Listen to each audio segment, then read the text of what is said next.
महाराज अम्बरीश बड़े भक्त थे, विष्णु भक्त, हमेशा एकादशी का व्रत करते थे। किसका व्रत? एकादशी का।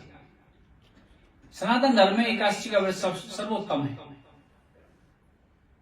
करना चाहिए। भूखे नहीं रहना, जिससे नहीं रह जाए भूखा कोई बात नहीं, आप फल ले सकते हो, दूध के बने हुए पदार्थ ले सकते हो। आजकल तो कोटू की पकौड़ी वगैरह बन जाती हैं, ठीक है।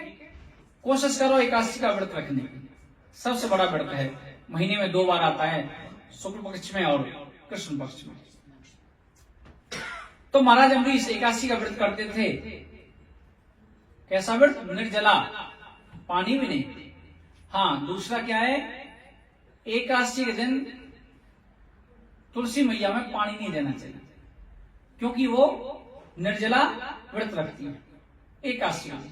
द्वादशी के दिन जरूर देना चाहिए व्रत खोलने के लिए, और तुलसी नहीं उतारनी चाहिए ना एकादशी को ना द्वादशी।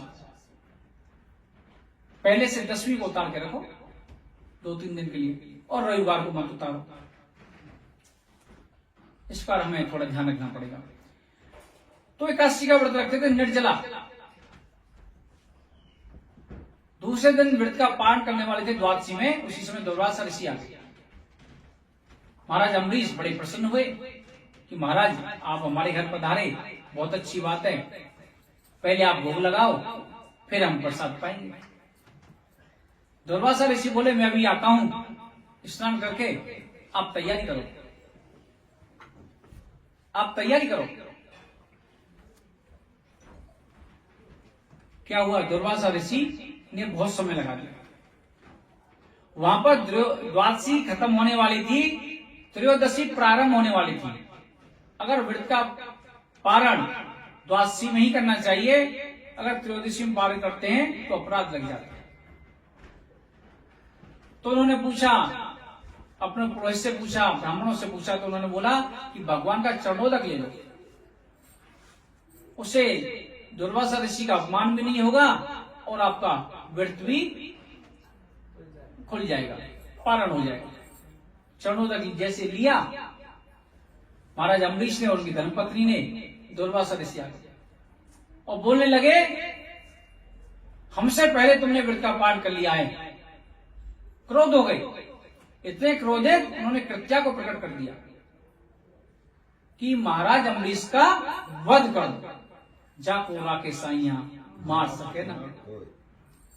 जैसे ही कृत्या को प्रकट किया है, वहां पर किसके भक्त थे महाराज अम्बरीश?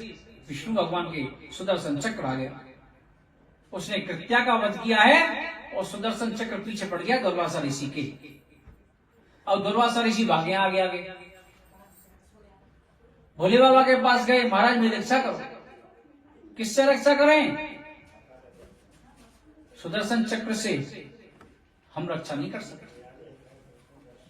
ब्रह्मा जी के पास गया, ब्रह्मा जी ने मना कर दिया। फिर कहां तक पहुंचे? दुर्वासा ऋषि भागते भागते नारायण भगवान के पास, विष्णु भगवान के पास। भगवान मेरी रक्षा करो। किससे? सुदर्शन चक्र से। भगवान बोले मैं रक्षा नहीं कर सकता। ये सुदर्शन चक्र किसके लिए प्रकट हुआ है? ये सुदर्शन चक्र तो महाराज अम्बरीश के लिए प्रकट हुआ है। भगवान बोले मैं भक्तन को दास और भक्त मेरे मुकुटमणि।